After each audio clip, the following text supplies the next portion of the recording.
Mara nyingi mjadala wa ulinzi wa watoto hujikita zaidi kwa watoto wa kike, jambo ambalo lina msingi wake kutokana na hatari za kijamii anazokumbana nazo. Hata hivyo, katika harakati hizo, mtoto wa kiume anajikuta akiachwa pembeni, sio kwa sababu hana changamoto, bali kwa sababu jamii imejijengea imani kwamba yeye ni mwenye nguvu kiasili. Mtoto wa kike ana changamoto zake, lakini mtoto wa kiume naye anakabiliwa na ukosefu wa ulinzi wa kihisia, shinikizo la kijamii na matarajio makubwa ya kubeba mzigo wa ulinzi kwa wengine.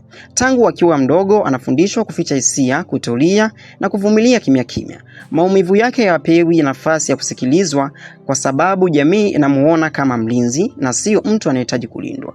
Kadiri anavyokuwa, mtoto wa kiume hubebeshwa jukumu la kuwa ngao ya jamii, kutetea, kulinda na kuwajibika. Lakini wachache wanajiuliza, ni nani anayemlinda yeye? Shinikizo la kuwa mwanamume kamili humfanya akose msaada wa kihisia, hali inayochangia matatizo ya afya ya akili, hasira iliyofichwa na kujitenga na jamii.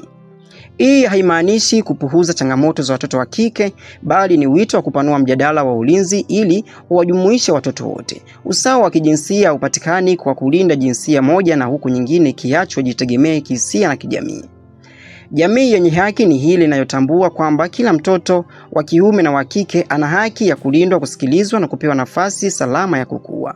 Kwa kuwekeza katika ulinzi wa kihisia wa watoto wa kiume, kutajenga wanaume waliokamilika, wanaume wanaoweza kulinda wengine bila kupoteza ubinadamu.